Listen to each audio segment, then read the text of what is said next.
everybody. Thanks so much for being here. It's going to be a bit of a provocateur, I hope, and get you to think about things in perhaps a different way. I want to challenge you to think about this question.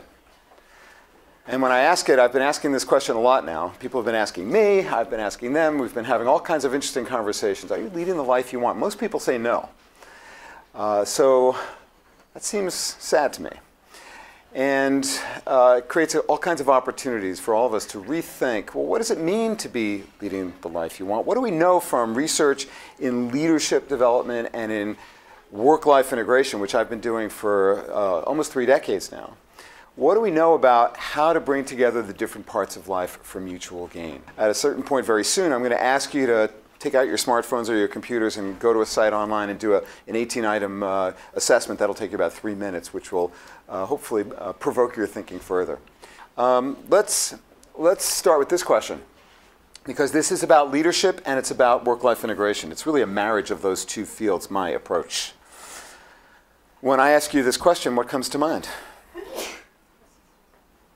What's your response in a word or phrase? Bless you. Creative. Creative, yeah, okay. What else? What other thoughts? Sorry? Gutsy. Sorry? Flexible, yeah, that's the one. I've been asking this question many, many times now over the last few years in talks about leadership from the point of view of the whole person, and that's the one I hear.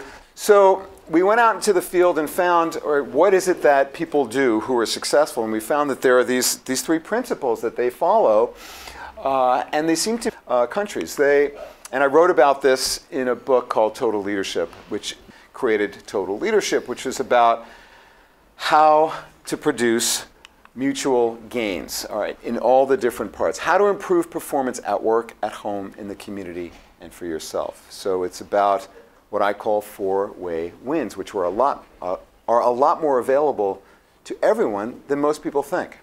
Well, you got to think about these different domains: work, home, community, and self, and what they mean to you. And so what I described in this book was this step-by-step course, a program really that took the current book was to create a way that people could sample and access content in a faster, easier way. But the more pressing point was this question that I got wherever I went from super high achievers, and that is, well, come on, Stu. To be really successful, don't you have to sacrifice everything? And the answer is no. Now, you might think of people who are contrary to that, but I urge you to think about what success means for them and for you.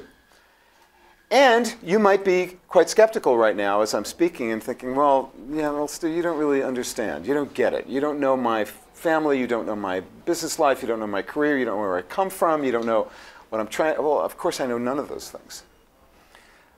But what I'm asking you to do for this next half hour or so is just keep an open mind and see where this takes you, and thinking about what might be possible for you to take yourself to the next level that you haven't thought about. So the current book is a response to those 2 needs: something faster and easier, and to help to demonstrate that